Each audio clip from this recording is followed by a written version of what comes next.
Hello guys, it's me, Gracelyn3120 TV. Magluluto po ako ngayon ng sinabawang isda with vegetable.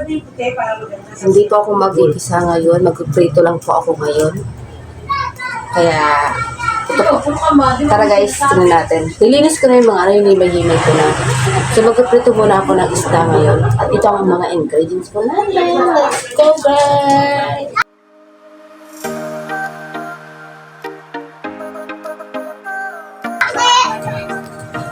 Ayan. May tulingan po tayo. Yan, nilinis ko na. Tapos luya, tsaka bawang, tsaka isang nor. Tsaka ito po yung gulay natin. Okra at tsaka talong. Tsaka malunggay at talbos ng kamote. So, ayan guys. Magpiprito muna ako ngayon ng isda. Kaya, ito na guys. Magpiprito na ako. Ready na. Pinainit ko na yung kawali.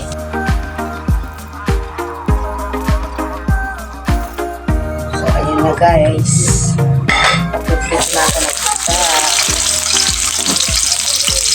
Ipiprito mo natin yung isda. Ipiprito mo natin yung isda. Saka natin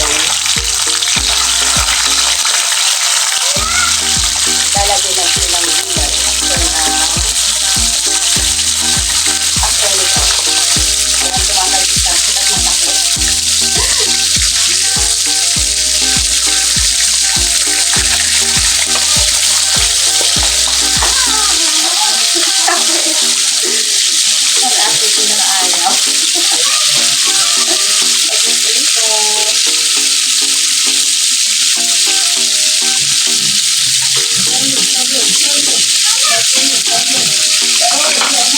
So, ayun na guys.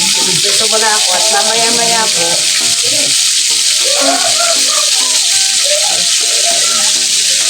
So, ayun na guys. Mag-prito po ako. Ipiprito muna natin siya hanggang maluto siya at saka po natin siya iaano sa gulay. So, mamaya po. Balikan po natin siya mamaya. Hello guys! I'm back! So, ito na.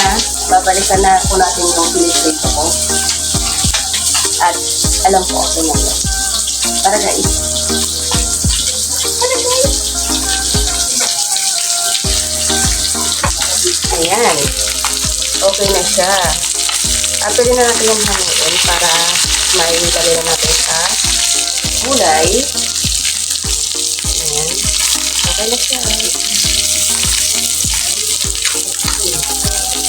Ayan. So, pwede na to guys para ilagay natin. Lagay muna natin siya. Okay na siya. So, ito okay. Tatanggalin ko na siya guys. And then, tatabi ko muna.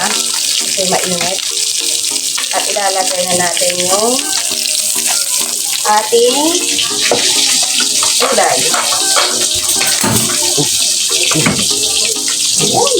Nahulog ang aking sandok.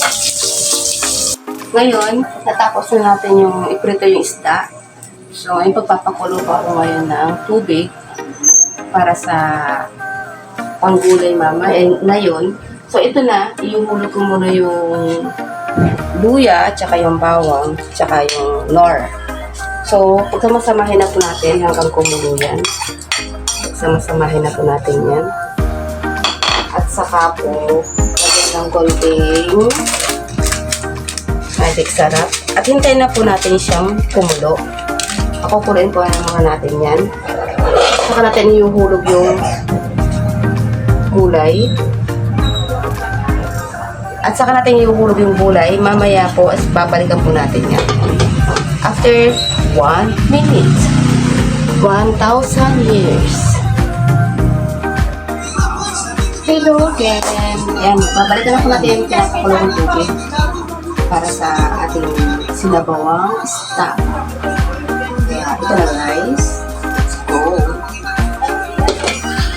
Ayan, kulong-kulo na siya. So, iuhulog na po natin yung gulay. Bango, amoy na amoy yung luya. Ayan. Tapos, para maglasa, ihulog natin yung isda. Tapos pakukulan natin. Saka natin ihulog yung mga dahon. Ayan guys. Tapos babalikan na lang natin ulit. Hintayin natin yan. Hindi natin pwedeng mamaya natin siya haluin kung okay na siya. Para hindi maduro yung isda. Kaya ito na guys. Ayan guys, papalitan natin mamaya para ihulog yung dahon. After 1,000 years, babalikan ko natin yung ating pinapaguluhan na yung ice para mahihulog natin yung mga dahon. Teka, tingnan natin. Ayan, okay na siya. So, ihulog na po natin yung dahon. Dahon.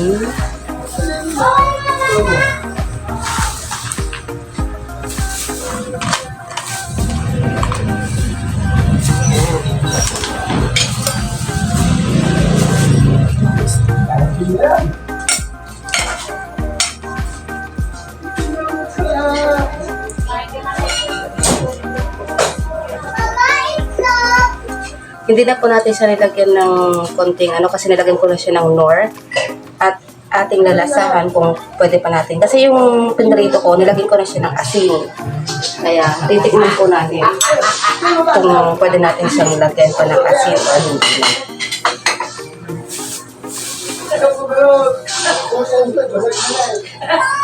Ayan, hindi na natin siya pwede lagyan ng asin kasi naglasa na siya. At lumasa na yung isda. Sarap.